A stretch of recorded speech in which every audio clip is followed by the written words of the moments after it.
बिस्मिल्लाहिर्रहमानिर्रहीम। अस्सलाम वालेकुम। 94 न्यूज़ स्टूडियो से खास खबरों के साथ मैं हूं तैयब अस्तार। खबर शामिल करते हैं लोधरा से। Lodhra general secretary press club Afzal Lodhi की वफ्द के हमरा राना नवीद की राजगाह पर आमद। मजीद जानते हैं मुजम्मिल हुसैन उजागर की इस रिपोर्ट में।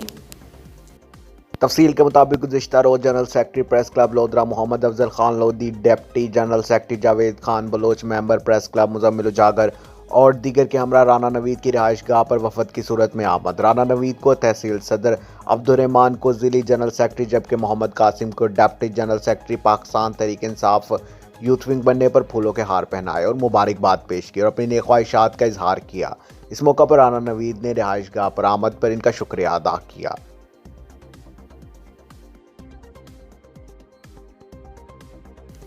अब तक के लिए इतना ही। मजीद खबरों और अपडेट्स के लिए देखते रहिए 94 न्यूज़।